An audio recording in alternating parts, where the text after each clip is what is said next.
seperti cerpen ya Bu ya. Iya. Jadi untuk unsur hikayat itu juga hampir sama ya, hampir sama dengan unsur cerpen ya. Ada intrinsik maupun ekstrinsiknya. Nah, suatu hikayat adik-adik, suatu teks hikayat itu kalian perlu ingat ya, suatu teks hikayat itu juga bisa dijadikan cerpen. Nah, jadi kan bahasa hikayat itu kan sangat rumit ya. Bahasa hikayat itu sangat rumit. Kalian artikan bahasa itu ke dalam bahasa yang Indonesia yang baik dan benar. Nah, dari diubah menjadi bahasa yang atau bahasa kalian. Nah, sebuah teks ini tadi yang sudah kalian ungkapkan dengan bahasa kalian sendiri itu bisa disebutkan dengan cerita pendek. Oke, paham ya? Baik, langsung saja ya pada unsur intrinsik. Tidak jauh ya dengan pemaparan dari cerpen ya. Ya, yang pertama sudah pasti kita akan bertemu dengan tema. Ingat kan tema itu apa? Itu dasar dari sebuah cerita ya. Jadi gagasan yang merupakan dasar dari sebuah cerita. Kita harus memiliki tema terlebih dahulu sebelum kita menemukan hikayat ya kan. Temanya apa? Setelah itu kita akan bertemu dengan latar ya kan. Latar tahu kan? Pasti ada dengan bertemu dengan tempat, waktunya bagaimana, terus situasi atau suasananya tergambar dalam cerita itu bagaimana. Seperti itu ya. Selanjutnya alur. Nah, alur itu sudah jelas ya, jalan peristiwanya. Alurnya bagaimana? Jalan ceritanya bagaimana? Oke, paham ya? Selanjutnya ada amanat. Ya, amanat itu merupakan pesan yang disampaikan para pengarang untuk pembacanya. Jadi pesan-pesan yang disampaikan pengarang ya, pengarang ya untuk kita sih para pembaca. Oke. Selanjutnya ada tokoh adik-adik. Ya, tokoh sudah jelas ya, berarti pemeran dalam cerita hikayat ya kan? Nanti para penokohan ini pasti akan menggambarkan watak ya, watak dari sang tokoh. Penokohannya itu menggambarkan watak dari sang tokoh. Si A merupakan orang yang bijaksana, si B merupakan orang yang cerdik seperti dan sebagainya. Jadi penokohan itu pasti menggambarkan watak dari sang tokoh. Oke.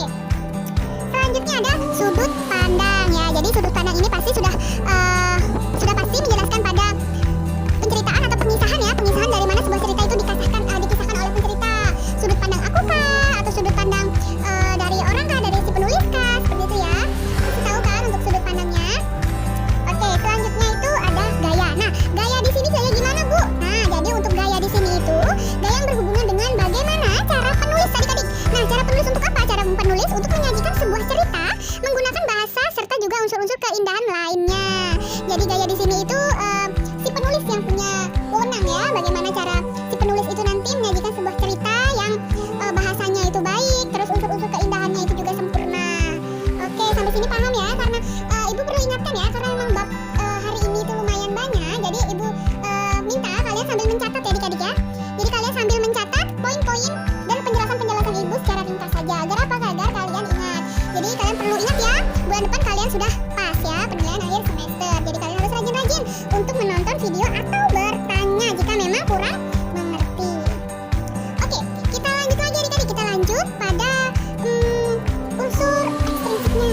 Nah, unsur ekstrinsik itu kita itu akan bahas tentang nilai-nilai kehidupan adik-adik. Nah, nilai-nilai kehidupan ya pada teks ekstrinsiknya. Jadi yang pertama itu kita akan bertemu dengan nilai religius yang biasa disebut dengan nilai agama ya kan.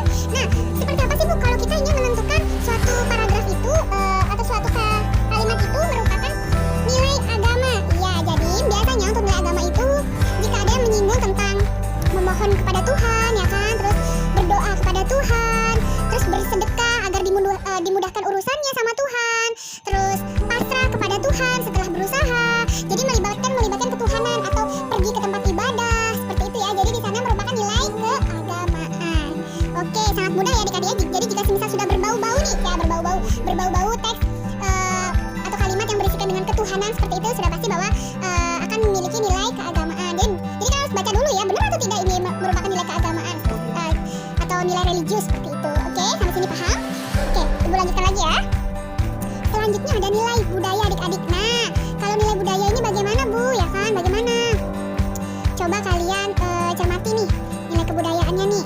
Nah, kebudayaan kita bagaimana adik-adik ya kan? Kebudayaan kita tentang kalau zaman dulu itu ada kebudayaan tentang mencari jodoh putrinya ya. Biasanya kalau kebudayaan orang dulu itu dalam mencari jodoh putrinya itu akan melakukan sayembara. Nah, semisal seperti itu adik-adik akan melakukan sayembara atau semacam perlombaan ya untuk mendapatkan